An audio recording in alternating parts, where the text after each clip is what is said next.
मैं मृणाल वाजपेयी जिला बलौदा बाजार से युवा उत्सव में कहानी लेखन हेतु उपस्थित। माननीय मुख्यमंत्री जी, मेरा आपसे यह प्रश्न है कि आप जशपुर के एक छोटे से गांव बगिया से हैं, तो वहां से निकलकर दिल्ली में केंद्रीय मंत्री और अब मुख्यमंत्री तक का सफर आपने कैसे तय किया?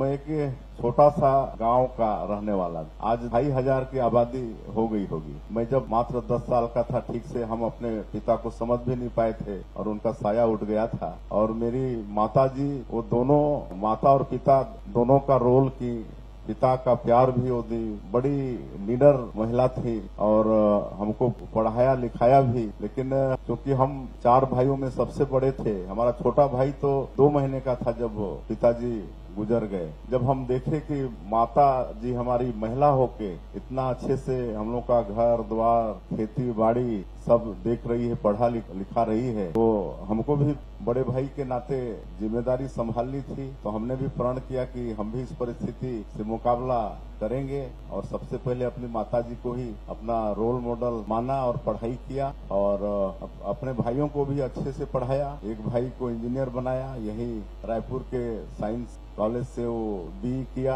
आज यहीं पर नौकरी में भी है। उससे छोटा वाला और लॉ किया, उससे छोटा वाला भोपाल में पढ़ रहा था। जब हम विधायक बन गए थे तो फिर पढ़ते पढ़ते उसकी नौकरी लगी भेल में, आज बॉम्बे में नौकरी करके अभी 1 साल हुआ यहाँ रायपुर वो आया है। तो इस तरह से मैंने अपनी जिम्मेदारी निभाई और हम तो कभी सोचे भी नहीं थे कि हम कभी सरपंच बने। हम तो ये सोचते थे कि जो पुरखा लोगों का खेती बाड़ी है उसी को करेंगे और अपना परिवार पालेंगे। लेकिन हम भारतीय जनता पार्टी ज्वाइन किए और पार्टी ने जो भी हमको जिम्मेदारी दिया उसको अपनी जितनी समझ थी पूरी ईमानदारी निष्ठा से करने का प्रयास किया।